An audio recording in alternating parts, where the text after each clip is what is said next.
ചന്ദ്ര അപ്പൊ തുടങ്ങാം. Mile stone makers presence ചക്കം പക്കത്തിലേക്ക് എല്ലാവർക്കും സ്വാഗതം. അപ്പൊ ഇന്ന് എന്റെ കൂടെ ഉള്ളത് ബിഗ് ബോസ് താരം നന്ദന ചേച്ചി. Welcome to the show. Hi. അടുത്ത ടാസ്ക് എന്താന്ന് വെച്ചാല് ഒരു ഇല്ലല്ല സിമ്പിൾ ടാസ്കാ. സാഡ് സോങ് ഹാപ്പി മൂഡിൽ പാടണം. ഞാൻ വേണ്ട വേണം വേണം നിലാവേ മായുമോ. ഓക്കെ, അത് എനിക്ക് വരികളൊന്നും അറിയില്ല, എന്നാലും ഞാൻ പാടാം. Come on, Anthony. പാടൂ. Come on, man. Come Sing, on. man. Please, പാടൂ. Anthony. പാടരുത്. പാടൂ, please. പാടല്ലേ പ്ലീസ്. പാടൂന്നേ. പാടല്ലേ. പാടി. നിലാവേ മായുമോ കിനാവിൻ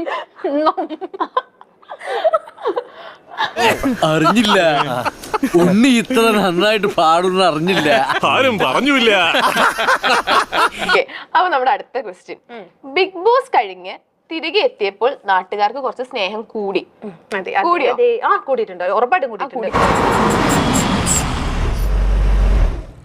എനിക്ക് ജയ് വിളിക്കാൻ ഫാൻസുകാരെ നിർത്താമെന്ന് പറഞ്ഞിട്ട് ഒരുത്തനെയും കാണാനില്ലല്ലോ. അപ്പൊ അടുത്ത ടാസ്ക് എന്ന് വെച്ചാല് ഒരു ഹിറ്റ് സിനിമ ഡയലോഗ് പറയണം. മതി ഇനിയും കേൾക്കാനുള്ള മുസ്ലിം പവർ ഇദ്ദേഹത്തിനില്ല. അയ്യോ, എനിക്ക് അങ്ങനെ ഡയലോഗുകളൊന്നും കാണാണ്ട് അറിയില്ല, എന്നാലും ഞാൻ തട്ടിമുട്ടിയൊക്കെ മറ്റേ നന്ദൻ സിനിമയിലെ അത്ര വലിയ ബന്ധങ്ങളിലേക്ക് പോണോ ശിവൻകുട്ടി? റേഷൻ കട മറന്ന് മണ്ണെണ്ണ വാങ്ങണോ? എന്നെ കൊല്ലാതിരിക്കാൻ പറ്റുമോ? എന്റെ കൃഷ്ണ, അങ്ങനെ തുടങ്ങാം. സംഗതി ടോപ്പ് ആയിട്ടില്ല, നമ്മള് വിടൂല്ലോ.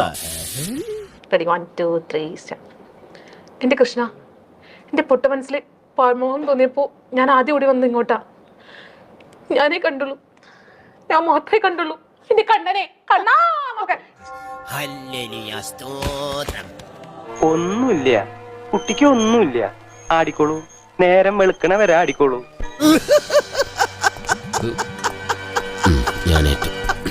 തൽക്കാലം ഇത്രയും മതി.